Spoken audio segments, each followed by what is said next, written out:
Donc, bonjour à tous. Donc, je suis Jean-David, cofondateur de CQ, donc, qui est un service vecteur d'entraide et d'engagement. Donc avec Bruce, Alexandre et Joseph, qui est ici avec nous dans l'assistance. Donc, vous êtes-vous déjà senti en insécurité?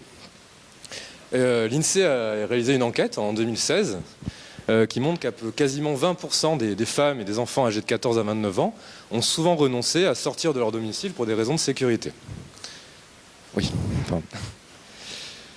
Donc face à l'indifférence et à l'insécurité qui se généralise, nous pensons que nous avons besoin d'entraide et d'engagement. Pour cela, nous pensons qu'il faut développer des communautés d'entraide, donc des communautés CQ, et d'apporter des solutions pour les soutenir, leur permettre de se développer et de gérer des situations d'alerte. Donc pour cela, nous avons développé une application web et mobile et un bouton Bluetooth, donc Low Energy, qui permet de diffuser des alertes. Donc le principe, c'est que quand quelqu'un est en situation de détresse, elle peut envoyer une alerte avec son bouton ou son appli, donc avec le bouton du coup discrètement dans la poche, et donc diffuser aux membres de la communauté qui pourraient se retrouver heureusement à proximité, diffuser cette alerte pour leur demander d'intervenir. Donc nous avons développé un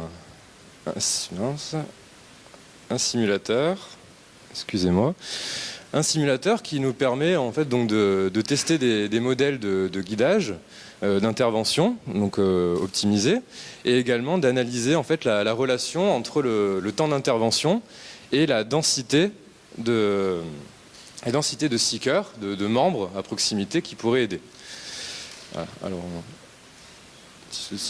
donc là, par exemple, sur cette simulation,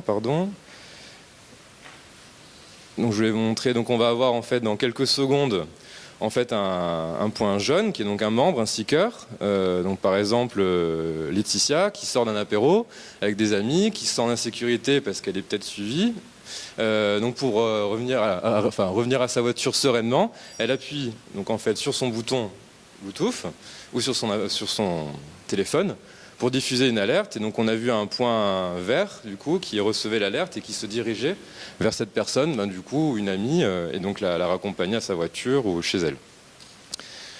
Donc concrètement, qu'est-ce qui se passe? Donc par exemple la personne, mettons le jeune qui a reçu l'alerte, qui était à proximité, a reçu une notification, il accepte d'intervenir, il accède à un tableau de bord qui lui permet de voir la position du coup de la personne à aider.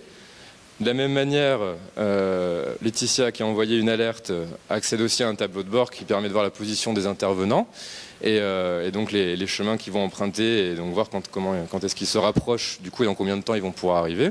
Et enfin, donc cette personne, Laetitia, va pouvoir clôturer l'alerte et faire de la modération ou décider, remercier, etc. Voilà, donc l'équipe CQ, en cumulant nos expériences, c'est 5 ans d'entrepreneuriat, 7 ans d'architecture logicielle, 7 ans de gestion de projets digitaux et 35 ans de développement logiciel. Voilà, donc nous avons présenté donc CQ, un service pour développer et soutenir des communautés d'entraide. Engagez-vous pour un monde meilleur, plus sûr, rejoignez les communautés CQ.